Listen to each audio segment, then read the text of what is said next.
आपके एजुकेशन में। दोस्तों आज हम लोग कवर करने वाले हैं 12th क्लास उर्दू की बहुत ही इंपॉर्टेंट वाला सेट। जो भी 2022 में एग्जाम देने वाले हैं उर्दू का, तो उनके लिए बहुत ही इंपॉर्टेंट होने वाली है आज का ये वीडियो। तो सब इस वीडियो को स्किप मत करना, इस वीडियो को लास्ट तक वॉच कीजिए क्योंकि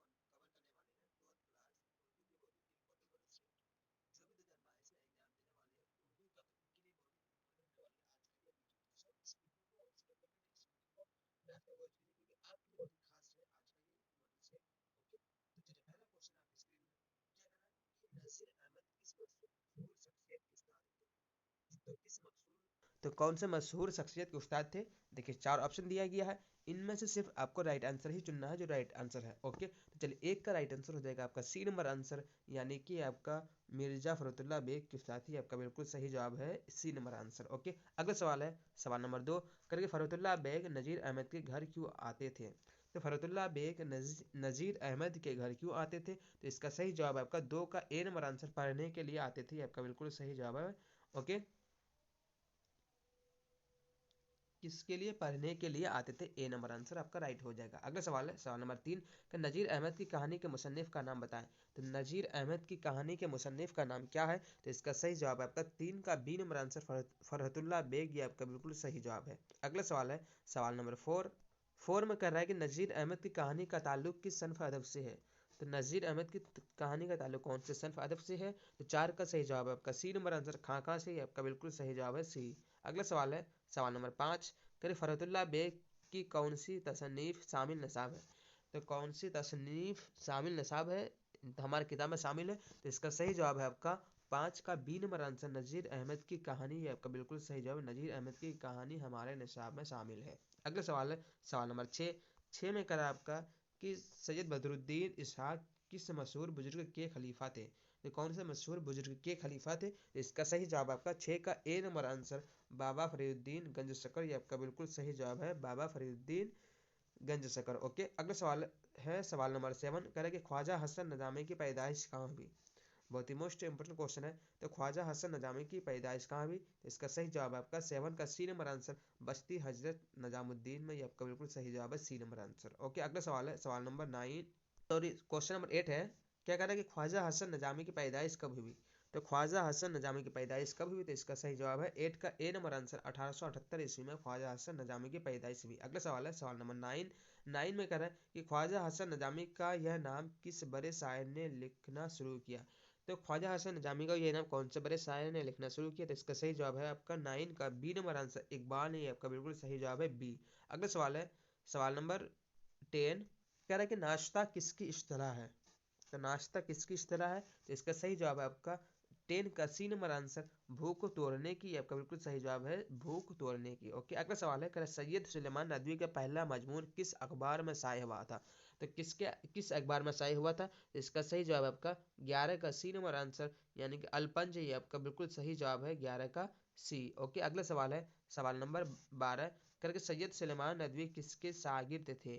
तो सैयद सुलेमान नदवी किसके शागिर्द थे, तो इसका सही जवाब है आपका 12 का राइट आंसर हो जाएगा जी हाँ B number answer Shibli Numani, ये आपका बिल्कुल सही जवाब है B number answer Shibli Numani का। अगला सवाल है कर सैयद सुलेमान नदवी की पैदाइश कब हुई।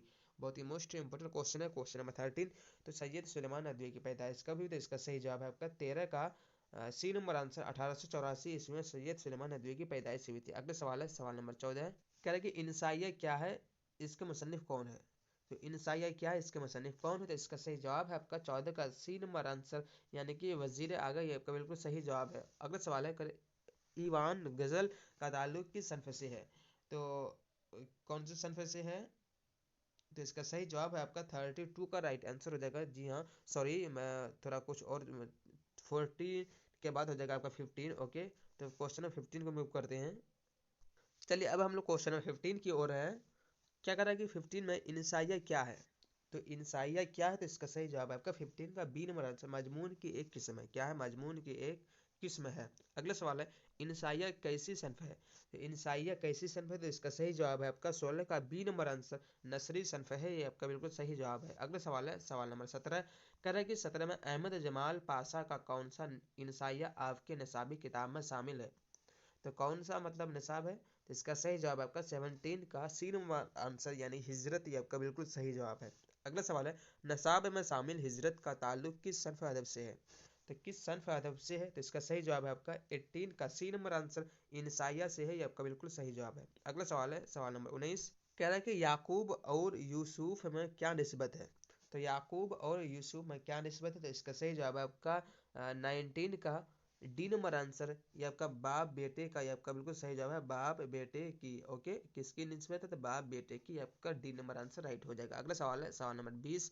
शहजादे के वफादार खादिम का क्या नाम था। तो शहजादे के वफादार खादिम का नाम क्या था। 20 का सही जवाब है आपका बी नंबर आंसर मुबारक। क्या नाम था, मुबारक नाम था। अगला सवाल है सवाल नंबर 21। आपके निसाब में किस दरवेश की कहानी शामिल है। तो किस दरवेश की कहानी शामिल है, तो 21 का सही जवाब हो जाएगा आपका जी हाँ डी नंबर आंसर। ये आपका बिल्कुल सही जवाब है 21 का डी चौथे। अगला सवाल है भीख मांगने वाला फकीर किस मुल्क का था। तो भीख मांगने वाला फकीर कौन से मुल्क से था, तो इसका सही जवाब है आपका 22 का बी नंबर आंसर, यानी कि चीन से था। ये आपका बिल्कुल सही जवाब है चीन। अगला सवाल है सवाल नंबर 23। कह रहे हैं कि शहजादे को कौन सी चीज मुल्क सादिक से लेनी थी। तो कौन सी चीज मुल्क सादिक से लेनी थी, इसका सही जवाब है आपका 23 का बी नंबर आंसर। ये बूजीना, ये आपका बिल्कुल सही जवाब है। ओके, 23 का बी नंबर आंसर, यानी कि बोजीना। अगला सवाल है सवाल नंबर 24 का किस सुरमा को लगाने से जन्नतों की दुनिया नजर आती है। तो कौन सा सुरमा लगाने से जन्नतों की दुनिया नजर आती है, तो 24 का सही जवाब है आपका ए नंबर आंसर सुलेमानी सुरमा। ये आपका बिल्कुल सही जवाब है। अगला सवाल है सवाल नंबर 25। कह रहा शहजादे के चाचा कैसा आदमी था। तो शहजादे के चाचा कैसा आदमी था, इसका सही जवाब है आपका सी नंबर आंसर अबू जहल की तरह था। ये आपका बिल्कुल सही जवाब है सी। अगला सवाल है सवाल नंबर 26। कह रहा है कि टोबाटेक सिंह किसका अफसाना है। तो टोबाटेक सिंह किसका अफसाना है, तो 26 का सही जवाब है आपका सी नंबर आंसर मंटू का। ये आपका बिल्कुल सही जवाब है टोबाटेक सिंह मंटू का अफसाना है। अगला सवाल है अफसाना टोबाटेक सिंह में किन लोगों के तबादले की बात की गई है। तो किन लोगों के तबादले की बात की गई है, तो 27 का सही जवाब है आपका जी हाँ ए नंबर आंसर पागलों के। ये आपका बिल्कुल ए नंबर आंसर राइट हो जाएगा। अगला सवाल है सवाल नंबर 28। मुख्तसर अफसाने की सनफ उर्दू में कहाँ से आई है। तो मुख्तसर अफसाने की सनफ उर्दू में कहाँ से आई है, तो 28 का सही जवाब है आपका जी हाँ 28 का राइट आंसर बी हो जाएगा आपका। अंग्रेजी से आपका राइट आंसर है बी। चावल पर कुल्ला लिखने का फन है मतलब क्या, तो इसका सही जवाब आपका 29 का राइट आंसर है ए नंबर आंसर अफसाना। ये आपका बिल्कुल सही जवाब है 29 का ए नंबर आंसर। अगला सवाल है सवाल नंबर 30 आपकी स्क्रीन में है, आप देख पा रहे हैं। क्या कह रहा है टोबाटेक सिंह का असल नाम बताएं। तो टोबाटेक सिंह का असल नाम क्या है, तो 30 का सही जवाब है आपका डी नंबर आंसर, यानी बसंत सिंह। ये आपका बिल्कुल सही जवाब है बसंत सिंह था असली नाम। अगला सवाल है उर्दू का पहला अफसाना कौन सा है।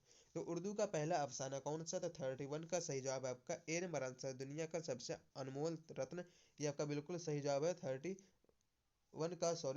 का सी नंबर आंसर राइट हो जाएगा। ओके, 31 का सी नंबर आंसर नशे की पहली तरंग। ये आपका बिल्कुल सी नंबर आंसर राइट हो जाएगा। ओके, नशे की पहली तरंग उर्दू का पहला अफसाना कौन सा, नशे की पहली तरंग। अगला सवाल है सवाल नंबर 32। करेंगे ईवान गजल का ताल्लुक किस सनफे से है। तो कौन से सनफे से है, 32 का सही जवाब है आपका ए नंबर आंसर नावेल से। अगला सवाल है नावेल ईवान गजल के मुसन्निफ कौन है। तो नावेल ईवान गजल के मुसन्निफ कौन है, तो इसका सही जवाब आपका 33 का सही जवाब है बी नंबर आंसर, यानी कुर्रतुल ऐन हैदर। ये आपका बिल्कुल सही जवाब है कुर्रतुल ऐन हैदर। अगला सवाल है जिलानी बानो की पैदाइश कब हुई। तो जिलानी बानो की पैदाइश कब हुई, 34 का सही जवाब है ए नंबर आंसर 1936 ईस्वी में जिलानी बानो की पैदाइश हुई थी। अगला सवाल है जिलानी बानो की पैदाइश कहाँ हुई। तो जिलानी बानो की पैदाइश कहाँ हुई, 35 का सही जवाब है आपका सी नंबर आंसर 35 का बदायूं में। ये आपका बिल्कुल सही जवाब है। अगला सवाल है सफ़ी जावेद की पैदाइश कब हुई। तो सफ़ी जावेद की पैदाइश कब हुई थी, आपका 36 का सही जवाब हो जाएगा आपका ए नंबर आंसर, यानी कि 1935 में। आपका बिल्कुल सही जवाब है ओके ए नंबर आंसर। अगला सवाल है सफ़ी जावेद की पैदाइश कहाँ हुई। तो सफ़ी जावेद की पैदाइश कहाँ हुई, 37 का सही जवाब है आपका सी नंबर आंसर, यानी कि मुजफ्फरपुर में सफ़ी जावेद की पैदाइश हुई थी। अगला सवाल है सवाल नंबर 38। सफ़ी जावेद का कौन सा अफसाना आपके निसाब में शामिल है। या सफ़ी जावेद का कौन सा अफसाना आपकी किताब में शामिल है, तो इसका सही जवाब आपका 38 का राइट आंसर है ए नंबर आंसर, यानी कि भोले बसरे गीत। आपका बिल्कुल सही जवाब है। अगला सवाल है सफ़ी जावेद का असल नाम क्या है। तो सफ़ी जावेद का असल नाम क्या है, तो इसका 39 का सही जवाब है आपका B number answer Syed Mohammed Safiuddin. ये आपका बिल्कुल सही जवाब है बी नंबर आंसर। अगला सवाल है सवाल नंबर 40, यानी इस वीडियो के लास्ट और अंतिम क्वेश्चन है। इब्राहिम सिक्का की तालीम कहाँ तक हुई थी। तो इब्राहिम सिक्का की तालीम जो है वो कहाँ तक हुई थी, तो इसका सही जवाब है आपका 40 का सही जवाब है डी नंबर आंसर चौथे दर्जे तक। इब्राहिम सक्का की तालीम चौथे दर्जे तक हुई थी, यानी कि 4 क्लास तक ही हुई थी। ये आपका बिल्कुल सही जवाब है आपका डी नंबर आंसर। तो इस तरह से मैंने 40 VVI ऑब्जेक्टिव क्वेश्चन कवर कर चुके हैं उर्दू के बहुत ही इंपॉर्टेंट मॉडल सेट का। अगर आप लोग नेक्स्ट वीडियो लेना चाहते हैं उर्दू का या फिर किसी भी सब्जेक्ट का, तो मुझे फटाफट से आप कमेंट बॉक्स में कमेंट कीजिए। और जी हाँ, अगर चैनल को आप अभी तक सब्सक्राइब नहीं किए हैं तो चैनल को सब्सक्राइब करके बेल आइकन को प्रेस कर दीजिएगा, ताकि ऑल वीडियोज़ का नोटिफिकेशन सबसे पहले आप तक पहुँचे और आप एग्जाम के अच्छे से प्रिपरेशन कर सके। मिलते हैं नेक्स्ट वीडियो में, तब तक के लिए बाय। तो दोस्तों, वीडियो का थोड़ा सा भी आपको अच्छा लगा है या फिर आपके लिए हेल्पफुल है तो वीडियो को लाइक करके चैनल को सब्सक्राइब कर दें और साथ में बेल आइकन को प्रेस कर दें, ताकि ऑल वीडियोज़ का नोटिफिकेशन सबसे पहले आप तक पहुंचे।